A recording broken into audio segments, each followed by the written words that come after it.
Hello everyone, welcome back to my JU Physics channel. Today we are going to discuss a very good question which is a rarely seen question I say on projectile motion along with conservation of linear momentum. You can call it as this is something like an exploding of a projectile in the midair. Okay, so please go through the question once and give a try on this and come back for the solution. Okay, so in this question they have given that one projectile is projected from the ground and exploding at its into three equal fragments, masses are equal, and at top point of trajectory. See, every word and every statement of the question is important to solve. Okay, so as we project a particle with some velocity, some angle. See, in this question they have not mentioned anything regarding the velocity and angle. Okay, so then it will go in a projectile path, then at highest point, that means obviously this is the maximum height. Okay, so at maximum height it is what is that, divided into three equal fragments. Now one of the fragments lands t seconds after the explosion and the other two fragments land simultaneously 2t seconds after explosion. How high above the ground does the projectile explode? See, so basically we don't have any information regarding the initial velocity, okay, and initial angle, but we can say one thing, that just before explosion it will have horizontal velocity only and no vertical velocity. Okay, so this is one thing we can conclude. So there is no momentum along the vertical direction. So this will give us the hint. Okay, this is the idea to solve the question. So that's why I have chosen this question. Okay, so it is taking some time to reach the ground. See, when a body is projected, you project the body at any horizontal velocity, only vertical velocity will decide in what time it will reach the ground. Time taken to reach the ground purely depends on the vertical velocity only, not horizontal velocity. Okay, so this is the idea we are going to implement in the question.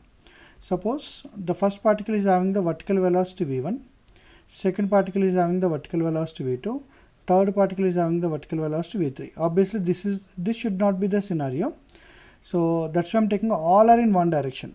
Okay, so always you can choose in this way, so definitely something will become the negative. Okay, so as I'm choosing all are in positive, so I don't get the v1, v2, v3 if I calculate the values. I don't get these are the value, positive values. You may get something will be negative, so that everything will be conserved. Okay, along the vertical momentum will be conserved. So as there is no vertical velocity, you can say that vertical momentum will be 0. Okay, so even after explosion also vertical momentum has to be 0. So by conservation of linear momentum along vertical direction, you can say along the y-axis, let us say this is x and this is y. Okay, along the y-axis we can say that initial momentum will be 0 and final momentum mv1 plus mv2 plus mv3. See, I have taken all are positive because I have taken all are in the positive direction. This is my assumption. I am not saying that everything will go up. Okay, will be 0 because initial momentum along the vertical is 0. So from this we can write down v1 plus v2 plus v3 is equal to 0. See, now the time taken depends on the vertical velocity. So v1 will decide the time t, whereas v2 will decide the time 2t. Even v3 also decide time 2t. That means, see, both are reaching in the same time. We can say that v2 and v3 are equal. Hope you are following. Okay.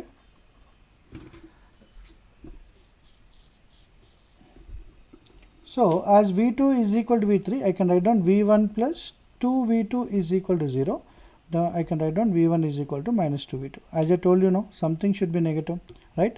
If v1 is positive, v2 will be negative. If v2 is positive, v1 will be negative. If one is positive, other will be negative, so that they will cancel each other. So I don't want to particularly take negative for one particle. That's why I have given everything positive. Okay. Now they are reaching the one is reaching in t time, other is reaching the 2t time, and what is the position of the particle at the time of explosion? Is the maximum height. Okay, then I can use the concept of Sy is equal to uyt plus half ayt square, simple expression. Then what are the displacement along the y direction? Obviously negative, because this is the initial and they will reach the ground. So finally is this initial to final, it will be downward sense displacement. So you can write down minus h is equal to uyt v1 into t plus, sorry, okay, let it be half into minus g t square. Okay, similarly for second particle I can write down minus h is equal to v2 into t, because I have taken both are in the same direction, plus half into minus g into 2t square. Okay, so we know that this is the first equation, this is the second equation, and we have one more equation that v1 is equal to minus 2 times of v2. So the first equation changed to minus h is equal to minus 2v2t plus half into minus g into t square. So this is the first equation will be converted to.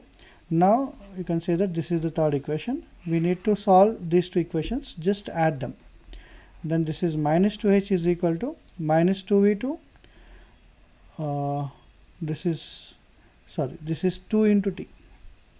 Okay, 2t is time is there, no? So then this is 2v2t and minus 2v2t, it will be 0, and this is 4 by 2 minus 2 gt square minus half gt square. So this implies minus h is equal to minus 5 by 2 gt square. Okay, so then h value, they are asking the height from which ground projectile is exploded, then you will get 5 by 4 gt square, and they have given the time value also, 5 by 4 into g value 10, time value is 2 by 5 whole square, then 5 and 2 cancel out. Okay, this you will get 10 by 5, 4 cancel, 5 by 5 square, so you will get 2 meter. So hope you enjoyed the question. So I think most of you got the same answer.